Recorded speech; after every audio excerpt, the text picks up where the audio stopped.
जय हिंद छात्रों, मैं संजय सिंघानिया आप सभी को अपने इस प्यारे से यूट्यूब चैनल सिंघानिया एसबीसी पर स्वागत करता हूं। प्रिय छात्रों, आज जो है हम इस वीडियो में पढ़ने वाले हैं क्लास 12 का बायोलॉजी का अध्याय 9 खाद्य उत्पादन में वृद्धि की कार्यनीति, जिसमें हम लोग पढ़ेंगे मत्स्यिकी या मत्स्य पालन, फिशरीज या फिश फार्मिंग के बारे में जानेंगे इस वीडियो में।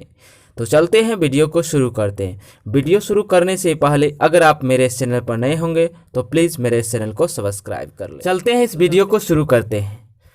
मत्स्यिकी या मत्स्य पालन, फिशरीज या फिश फार्मिंग।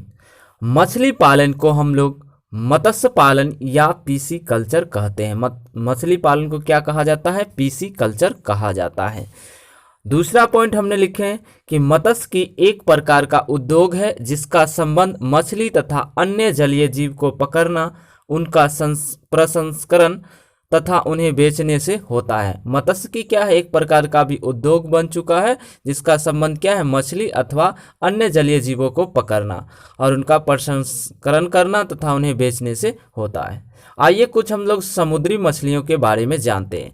तो कुछ समुद्री मछली के बारे में उदाहरण जान लेते हैं कि समुद्री मछलियाँ कौन कौन से होते हैं। तो उसका नाम है पॉम्फ्रेट, साराडाइन, हिल्सा, मैकेरेल इत्यादि। ये सारे जो है समुद्री मछलियां हैं जो लवणीय जल में, समुद्र का जल कैसा होता है? लवणीय होता है। तो लवणीय जल में ये सारे मछलियां पाई जाती है, समुद्री मछलियां हुए। आइए कुछ अलवणीय जल यानी कि मृदु जल में पाए जाने वाले मछलियों के बारे में जानते हैं।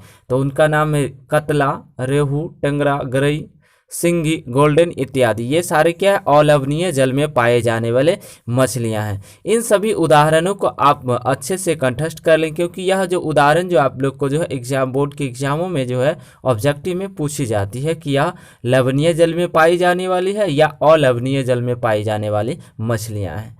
आइए मछलियों के बारे में आगे जानते हैं। अगला पॉइंट हमने लिखे हैं कि मछली पालन के अंतर्गत कुछ और जलीय जंतु पाले जाते हैं, जैसे सीप, झींगा, केकड़ा, घोंगा, लबस्टर, खाद्य लबस्टर। ये सारे जो है जो पाए जाते हैं मछली पालन के अंतर्गत। तो मछली पालन यहाँ जो हम लोग कहते हैं, मछली पालन को पीसी कल्चर कहते हैं। एक होता है एक्वा कल्चर। एक्वा कल्चर में क्या होता है और पीसी कल्चर में क्या होता है, दोनों को डिफाइन हम कर देते हैं। तो पीसी कल्चर में ओनली जो है हम लोग सिर्फ फिश को ही पाले जाते हैं, मछली को ही पालते हैं। लेकिन एक्वा कल्चर में क्या होता है, इससे संबंधित जलीय जंतु जो भी होंगे वो सारे चीज़ पाए जाएंगे, तो वो किसके अंतर्गत आएंगे? एक्वा कल्चर के अंतर्गत आ जाएंगे। तो भारतीय अर्थव्यवस्था में जो है मत्स्यिकी का एक बहुत बड़ा स्थान है। यह क्या करते हैं? तटीय राज्यों में विशेषकर लाखों मछुआरों तथा किनारों को आय रोजगार प्रदान करती है। मत्स्य जो है क्या करती है? विशेषकर मछुआरों को जो है आय प्रदान करने का काम करती है। यह लोगों का आज जो है जीविका का एकमात्र साधन बन गया है मत्स्य पालन। तो मत्स्य पालन के लिए जो कृषि के रूप में जो आज मत्स्य का उपयोग किया जाते हैं, लोग खाने में भी इसका उपयोग करते हैं, यहाँ तक इसका ऑयल के रूप में भी लोग उपयोग करते हैं, इसके दवा के रूप में भी लोग उपयोग करते हैं। आइए जानते हैं कि अच्छे मत्स्य पालन के लिए प्रमुख बातों पर हम लोग को ध्यान देना चाहिए कि ताकि हम लोग का मछली जो है अच्छे ढंग से पाला जा सके। तो अच्छे मत्स्य पालन के लिए हम लोग प्रमुख बातों पर ध्यान देना आवश्यक हो जाएगा। पहला बात यह है कि तालाब तथा पोखर में उचित पानी की अधिक मात्रा होनी चाहिए, यानी उसमें जो है पानी की मात्रा अच्छे ढंग से होनी चाहिए। दूसरा, हम लोग अच्छे किस्म के मछली का पालन करना चाहिए। तो हम लोग जो भी खर्च करेंगे, पानी को जमा करेंगे, इकट्ठा करेंगे और उसमें निम्न किस्म के मछलियां डाल देंगे तो अच्छे उत्पादन नहीं हो पाएंगे, तो हम लोग क्या करें? घाटे में चले जाएंगे। तो इसलिए हम लोग क्या करना है? उसे अच्छे किस्म के मछली को पालन करना चाहिए। तीसरा पॉइंट हमने लिखा है मछली के चारे की व्यवस्था होनी चाहिए जिससे अधिक मात्रा में प्रोटीन, कार्बोहाइड्रेट होनी चाहिए। यानी कि मछली का वैसा चारा को हम लोग प्रबंध करना चाहिए जिससे क्या हो, उसमें अधिक मात्रा में प्रोटीन और कार्बोहाइड्रेट होना चाहिए। आइए जानते हैं आगे कि मछली पालन में विश्व में भारत का स्थान जो है 7वां है।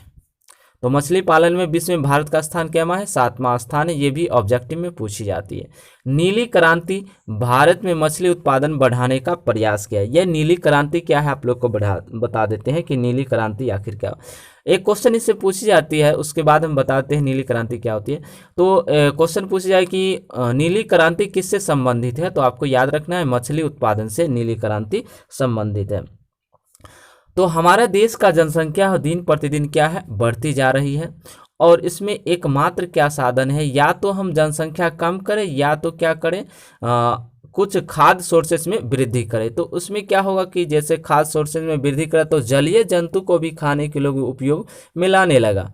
तो इस तरह से जो जलीय जंतुओं में जैसे मछलियों में जो है कुछ जो है जल कृषि के द्वारा जो इसे पता लगा है, जिससे क्या होगा एकाएक जो है मछलियों के उत्पादन में बहुत ज़्यादा वृद्धि हो गई। तो जो यह मछलियों के उत्पादन में वृद्धि जो होती है, उसके उत्पादन में वृद्धि हुई, वही क्या कहलाई?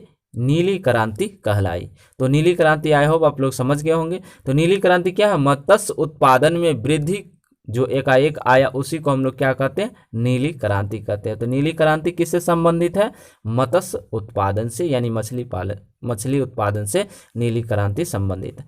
आइए जानते हैं कि मछली पालन से हम लोग को क्या लाभ है मिलती है। तो मछली पालन से लाभ जानते हैं। मत्स्य पालन से लाभ, मछली पालन से है जो बेरोजगारी की समस्या दूर होती है। दूसरा हमने लिखे कि मनुष्य की प्रोटीन युक्त आहार की आपूर्ति हो जाती है। जो भी प्रोटीन युक्त आहार हमें चाहिए तो मछली से भी मिल जाती है। और मछली में एक बात और पाई जाती है, कुछ विटामिन्स पाई जाती है, मिनरल्स पाए जाते हैं।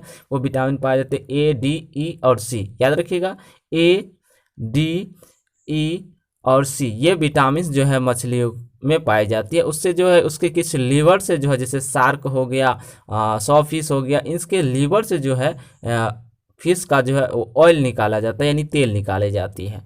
अगला हम लोग लिखे लाभ में सब्जियों की उत्पादकता में वृद्धि होती है, जिससे इसका मूल्य कम रहता है। यानी इसमें जो कि सब्जियां थोड़ा कम उगते हैं और यह थोड़ा बहुत ही ज़्यादा हो, जिसके उत्पादकता में इसकी मूल्य जो है कम होता है। तो आई होप कि यह मछली पालन आप लोग समझ गए होंगे। तो यह वीडियो आप लोग को कैसे लगे? अगर आप लोग को हेल्पफुल लगा हो तो प्लीज़ जितने भी स्टडी ग्रुप में शेयर करें, लाइक करें। अगर आप मेरे चैनल पर नए हो तो प्लीज़ मेरे चैनल को सब्सक्राइब करें। तो मिलते हैं नेक्स्ट वीडियो में।